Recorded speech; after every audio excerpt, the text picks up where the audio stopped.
again. Welcome to Rodney, Marsh, George Best, and their memories of wonderful football back in the 70s. And our topic is FA Cup. Did you enjoy the FA Cup? Is it the great competition they all talk about?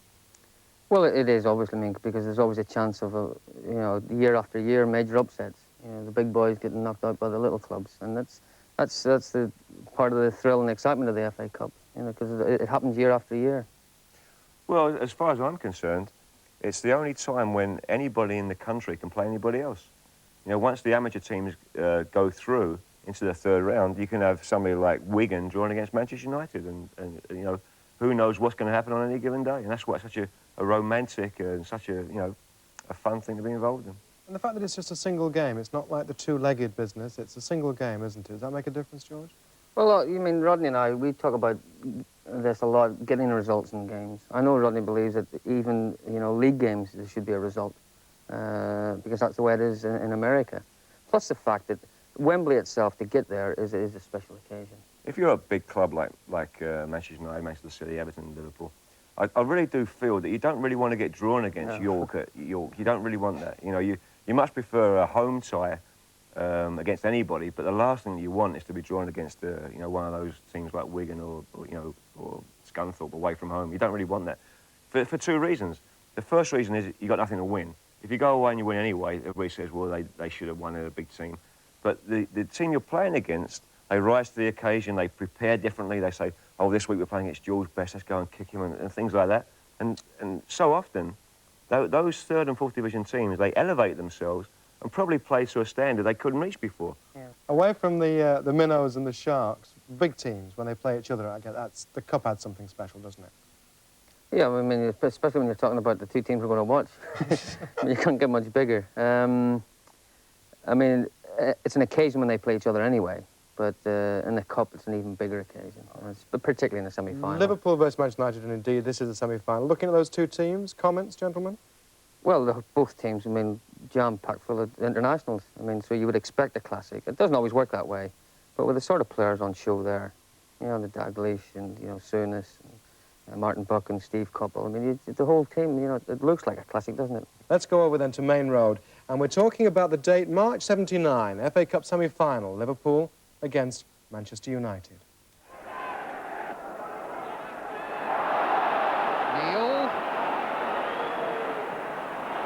Stretching before Dalglish.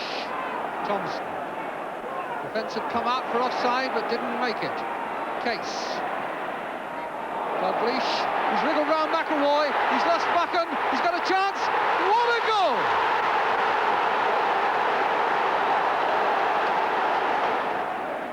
Well, Manchester United must have laid their plans for Dalglish. But how do you legislate for skills such as he showed us there? McQueen.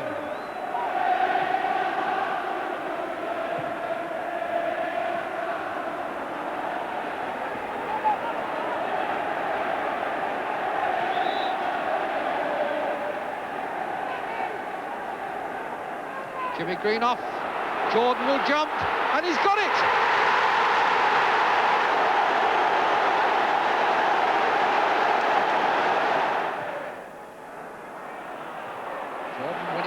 Again.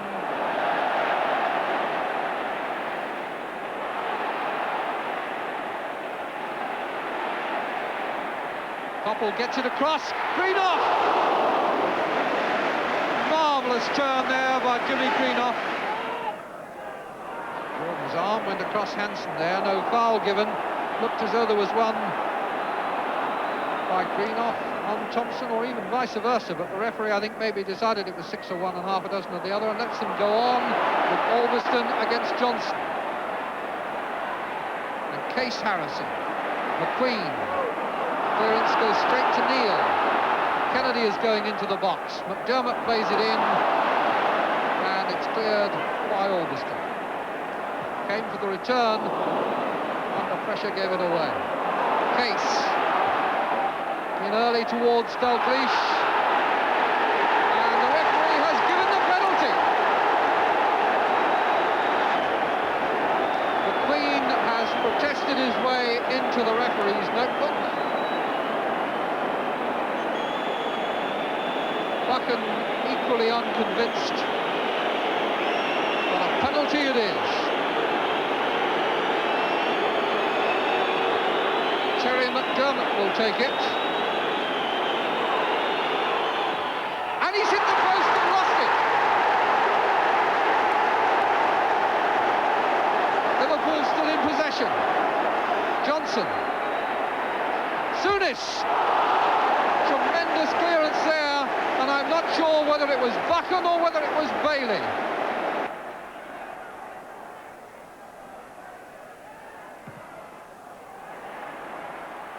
Ryan Greenough, Thomas, tipped across well, Hansen has come out to Jimmy Greenough. Jordan straight at Clements. First time from Jordan. Jimmy Greenough.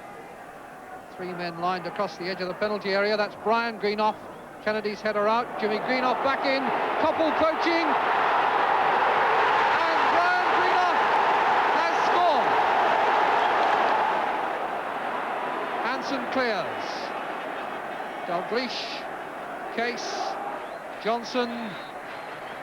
Foul by Buchan on Johnson.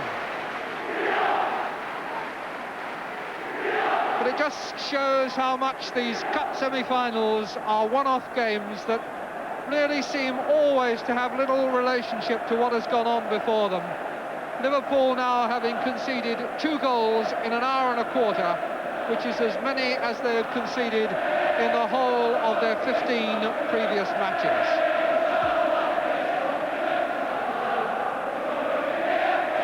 Thompson.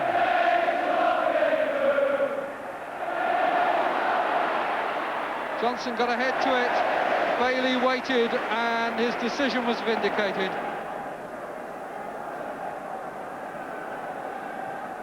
Come on, Everton, Liverpool! Jimmy Greenough shielding it. And he was fouled, and the free kick is Manchester United's, right on the edge of the area. Neil, Kennedy, Souness and the wall. Dalglish going to join them. Clements pushing them. Thomas, deflection and a great save.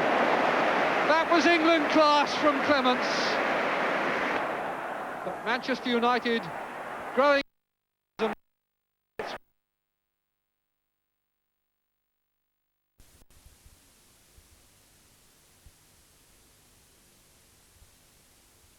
As far as Hughes. And in goes Dalglish.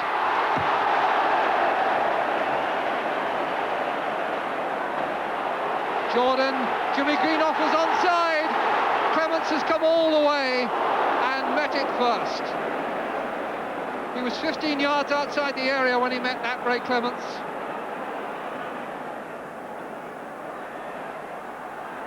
Highway. Oh, he's done well here. Ray Kennedy. Bailey got down.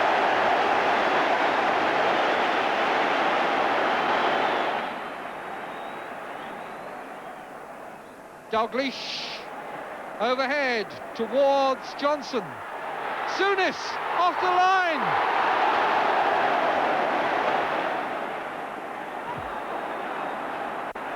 Neil. McDermott on for Thompson. He's got it across. There's the equaliser from Hansen.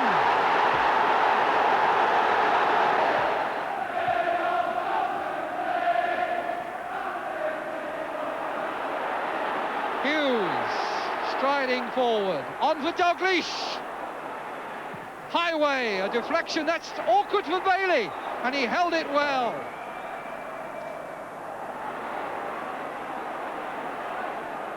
Thomas. Jimmy Greenough with Koppel in the middle. Jordan coming now. And here's Brian Greenough. Here's Thomas. Clever little chip up, but Hughes heads away. Now it's Neil.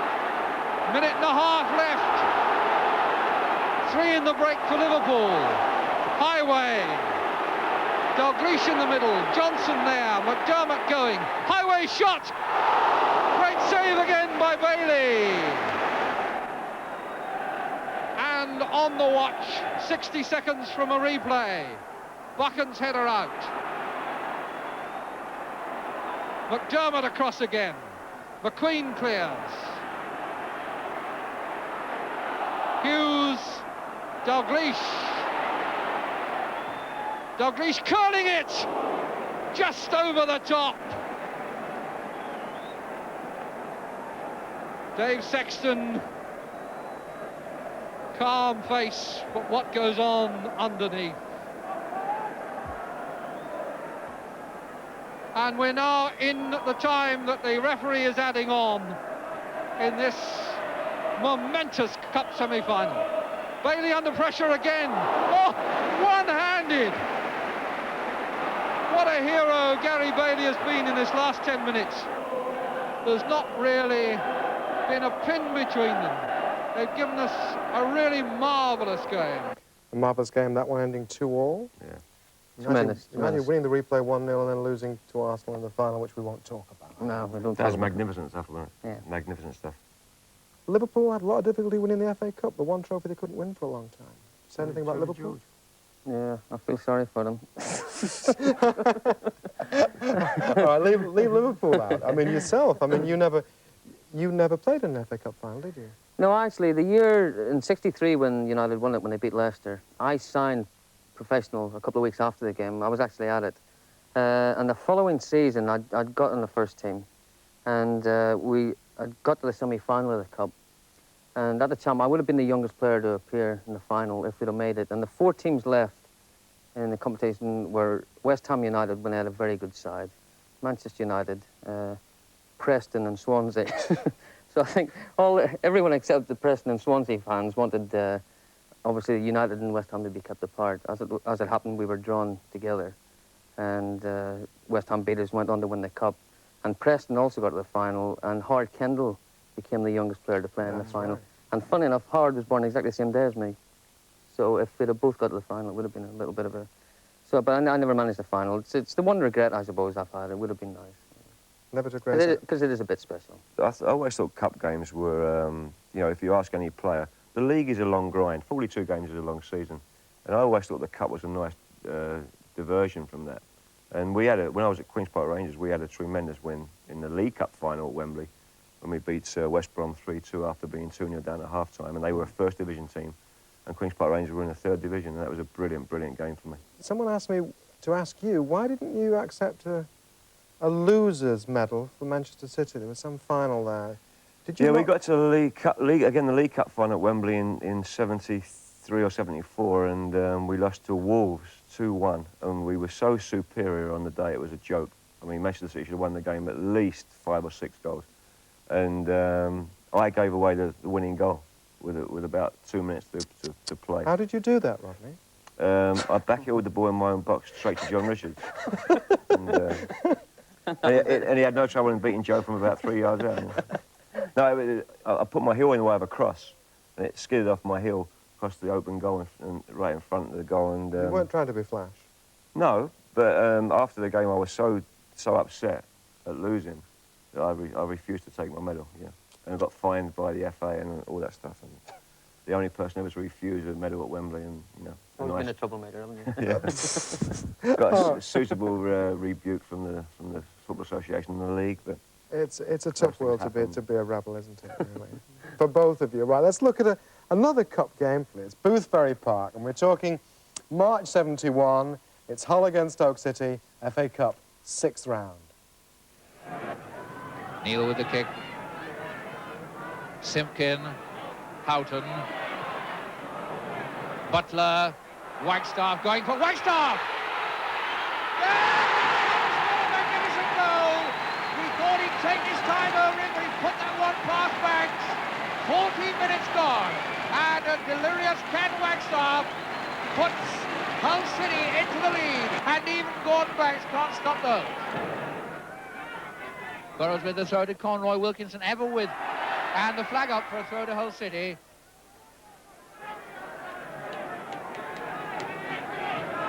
Banks. Take up a proposition, says Mr. Homewood. Houghton coming for it. Banks. Wagstaff waiting for that. Blow behind Wagstaff.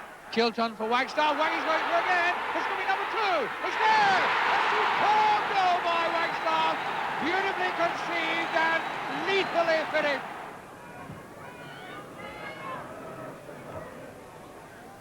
Skeels getting there, Neil. Butler waiting for this to bounce and going hard into Marsh. Wagstaff! Wagstaff on a hat-trick. There's a shot, and it's wide. Butler teeing that one up for Wagstaff, who took his time, placed his shot, but placed it wide.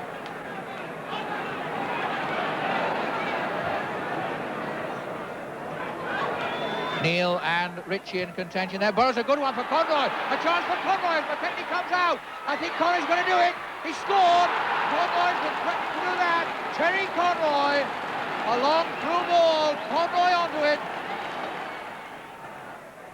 Chilton, Simpkin, Wagstaff and Bloor again. Chilton seizing on it. 3 men round him. And Bloor comes away with it. Long ball. Conroy is onside. He's very fast. Oh, and the lucky escape there. McKechnie had a wild slice by, and Conroy owned Ritchie, and they want a mix-up, but they're still there, and Hull were lucky to get away with that. McKechnie didn't really know that ball had hit him.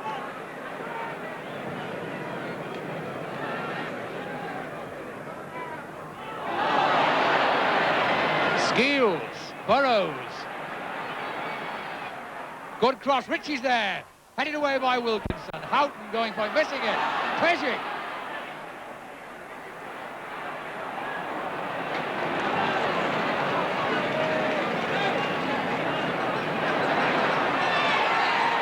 Referee will not allow this.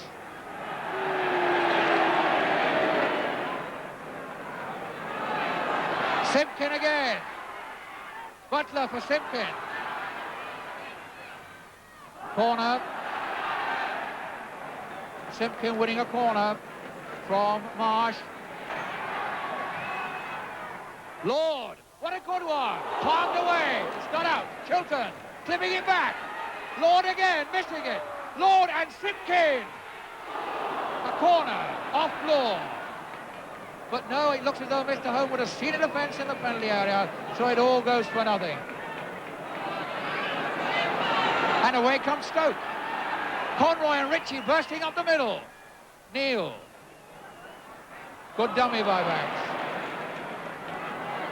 Chilton, Banks going up outside him. Wagstaff. Waiting for Banks, no, turning inside. Wagstaff. Handball from Houghton. Ken Houghton putting that ball in the net with his hands. Well, this cup tie is certainly a thriller. Marsh with the free kick. Stoke 2-1 down, but the better side this half.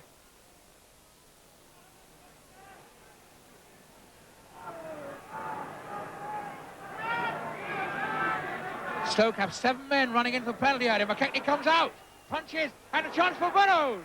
It's there. Ritchie, the finishing touch from Ritchie. The first shot from Burrows, and that equaliser has been on the cards since the second half started. Conroy finding room, and Ritchie must score, no doubt about it. Ritchie was absolutely unmarked. He could have scored any time of day. McKechnie and Houghton arguing with each other, and the Stoke players turning cartwheels with delight, and the spectators.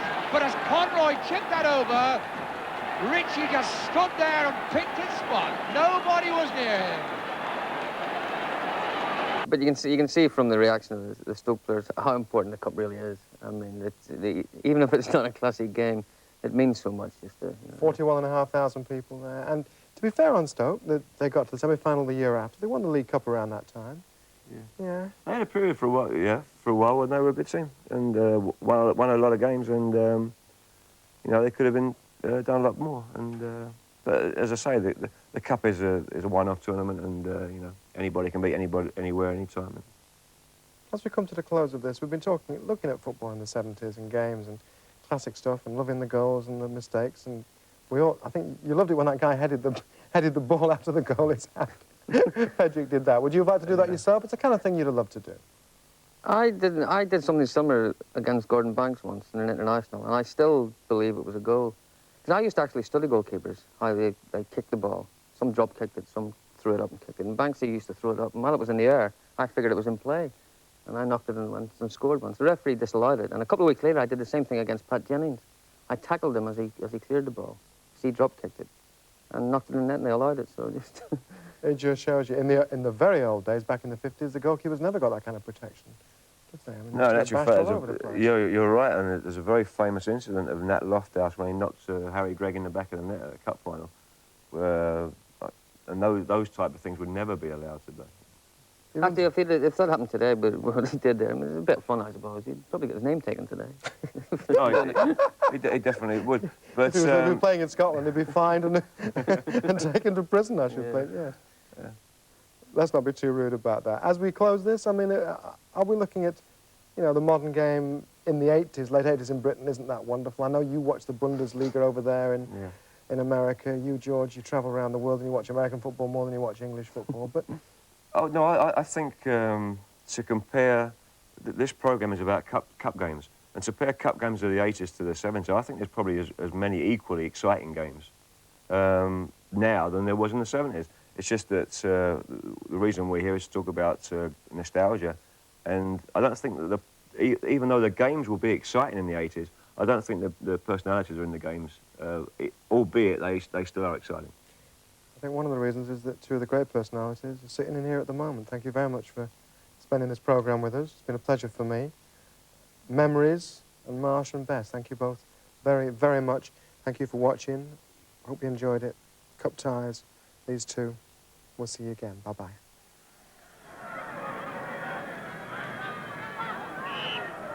It's Marsh at the far post.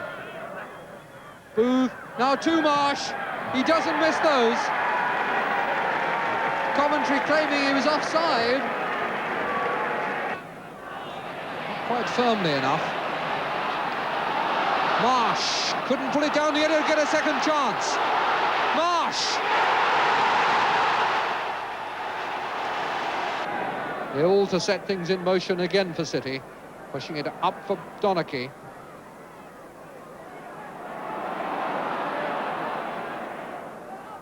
Marsh. Good shot!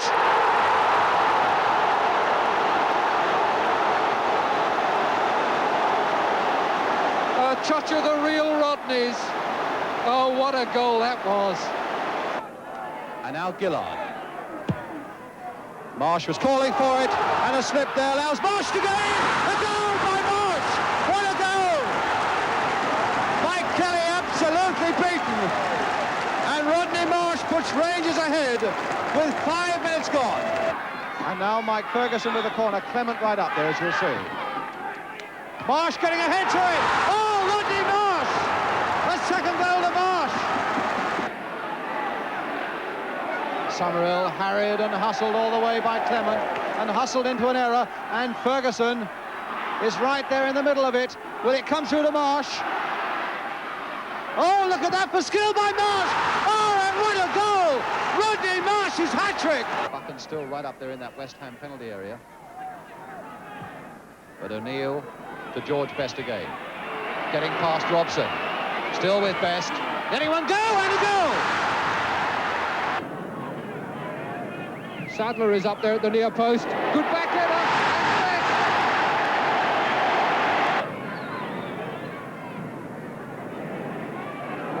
and Tommy Taylor's header. George Best! This incredible ability that George Best has to turn. Kirkpatrick has given the corner and it's been taken. George Best sold 2 dummies and now has made a chance for himself. His hat-trick!